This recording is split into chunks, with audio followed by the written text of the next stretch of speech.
গড়ার যে স্বপ্ন শহীদ জিয়ার ছিল, সেই স্বপ্ন আমরা ইনশাআল্লাহ বাস্তবায়ন করতে যাচ্ছি। বাংলাদেশকে আধুনিক স্বাধীন সার্বভৌম রাষ্ট্রে পরিণত করেছে, সেই পথ আজকে আমরা ফিরে পেয়েছি তারেক রহমানের নেতৃত্বে। শহীদ জিয়াকে হত্যা করেও যারা গুম করতে চেয়েছিল, কিন্তু তিনি আজকে শুয়ে আছেন বাংলাদেশের সবচেয়ে শ্রেষ্ঠ জায়গায়, সংসদের পাশে শুয়ে আছেন।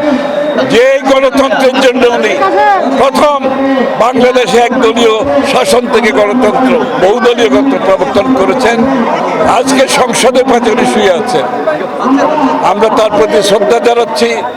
মুক্তিযুদ্ধের নায়ক, যুদ্ধস্থলে যার যুদ্ধের মাধ্যমে বাংলাদেশ স্বাধীন হয়েছে, যিনি প্রথম রিভোল্ট করেছিলেন এবং বাংলাদেশকে আধুনিক স্বাধীন সার্বভৌম রাষ্ট্রে পরিণত করেছেন, সেই পথ আজকে আমরা ফিরে পেয়েছি তারেক রহমানের নেতৃত্বে। সেই পথ ফিরে পেয়েছি। আজকে দেশ সেদিকে চলছে। দেশ গড়ার যে স্বপ্ন শহীদ জিয়ার ছিল, সেই স্বপ্ন আমরা ইনশাআল্লাহ বাস্তবায়ন করতে যাচ্ছি। আমরা একটা স্বাধীন বিচার বিভাগে বিশ্বাস করি, সুতরাং বিচার কি হবে সেটা বিচার বিভাগ সিদ্ধান্ত নেবে, রাজনীতিবিদরা নেবে না। বিগত দিনে যেটা হয়েছে সেটা আমরা করবো।